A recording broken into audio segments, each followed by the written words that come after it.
السلام علیکم ورحمۃ اللہ وبرکاتہ۔ دوستو آئیے آج آپ کو ہم 7ویں محرم اور 10ویں محرم کی فاتحہ کا طریقہ بتانے والے ہیں، کس طریقے سے فاتحہ دی جاتی ہے۔ اور آج کے اس ویڈیو میں ہم آپ کو ایک خاص بات اور بتانے والے ہیں، اور وہ خاص بات کیا ہے یہ ہمارے اور آپ کے لیے جاننا بے حد ضروری ہے، کیونکہ بہت ساری جگہ یہ فاتحہ کرتے ہوئے میں نے دیکھا ہے، میرا تجربہ ہے، اکثر و بیشتر لوگ جب فاتحہ دلواتے ہیں تو کہتے ہیں کہ حضرت 2 قرآن پڑھا ہوا ہے، ایک قرآن جو ہے حضرت امام حسین اور شہدائے کربلا کی بارگاہ میں پیش کر دیجئے گا، اور ایک قرآن میرے والد صاحب یا میرے دادا جان کے روح پہ ایصال ثواب کر دیجئے گا۔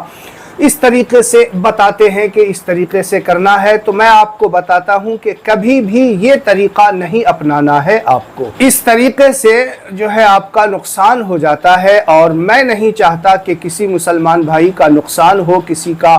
ایمان والے کا نقصان ہو۔ میں آپ کو اس کا جو بہترین طریقہ ہے بتا دیتا ہوں۔ دیکھیے اللہ تبارک و تعالی بڑا کریم ہے، بڑا رحیم ہے۔ اللہ تبارک و تعالی جب نوازنا چاہتا ہے تو بے حساب نوازتا ہے، جب ہم اس میں فرق کر دیتے ہیں تو پھر وہ ہماری نیت کے اعتبار سے وہ ثواب پہنچتا ہے۔ آپ کو جو کہنا ہے کہ اگر فاتحہ کسی سے بھی آپ کرا رہے ہیں، 2 قرآن اگر پڑھا ہوا ہے تو آپ کہیں کہ دونوں قرآن کو آپ امام حسین شہدائے کربلا کی بارگاہ میں پیش کر دیجئے اور میرے والد صاحب کے نام سے بھی پیش کر دیجئے۔ تو اس سے ہوگا کیا کہ دونوں قرآن کا ثواب حضرت امام حسین اور شہدائے کربلا کی بارگاہ میں بھی پہنچ جائے گا، اور آپ کے والد صاحب اگر چلے گئے ہیں ان کے نام سے بھی ہو جائے گا، اور اگر والدہ ہے ان کا بھی ان کے نام سے بھی ہو جائے گا، اور اگر اور اس میں کسی کو شامل کرنا چاہتے ہیں تو ان کو بھی پہنچ جائے گا۔ تو سب کو برابر دونوں قرآن کا ثواب ملے گا۔ لیکن جب اگر آپ یہ کہتے ہیں کہ ایک قرآن امام حسین کے نام سے اور ایک قرآن میرے والد صاحب کے نام سے،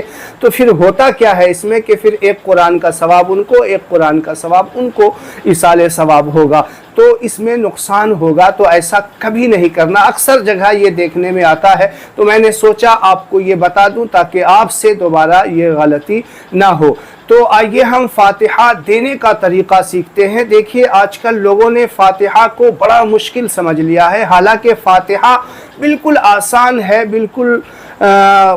سہل ہے، اس میں کوئی بڑا مشکل کام نہیں ہے۔ لوگ سمجھتے ہیں کہ ترتیب وار اس طریقے سے جو فاتحہ خوانی میں لوگ پڑھتے ہیں وہی فاتحہ اصل فاتحہ ہے، تو ایسا نہیں ہے۔ میں آپ کو پڑھ کر کے سناتا ہوں کہ کون کون سی صورت اس میں پڑھی جاتی ہے، اور ایسا نہیں ہے کہ آپ کو جو صورتیں میں بتاؤں گا وہ ساری صورتیں ہی آپ پڑھیں گے تب ہی فاتحہ ہوگی، ایسا بھی نہیں ہے پیارے۔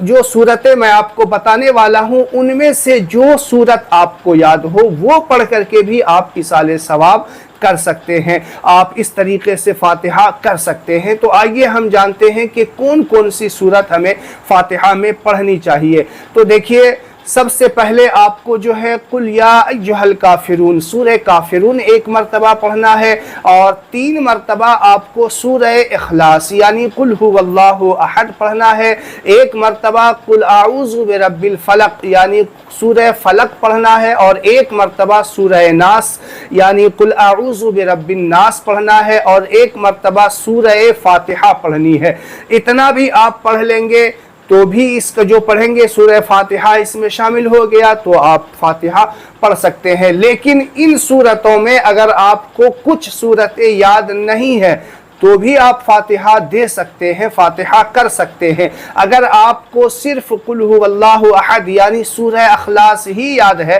تو آپ 3 مرتبہ سورہ اخلاص پڑھ لیں، اور 3 مرتبہ سورہ اخلاص پڑھنے کا ثواب اللہ کے رسول صلی اللہ علیہ وسلم نے فرمایا کہ 1 قرآن پڑھنے کے برابر ثواب ہوتا ہے۔ یعنی 1 مرتبہ قل ھو اللہ احد یعنی سورہ اخلاص پوری پڑھتے ہیں تو 10 پارہ پڑھنے کا ثواب ہوتا ہے، 2 مرتبہ پڑھتے ہیں تو 20 پارہ پڑھنے کا ثواب،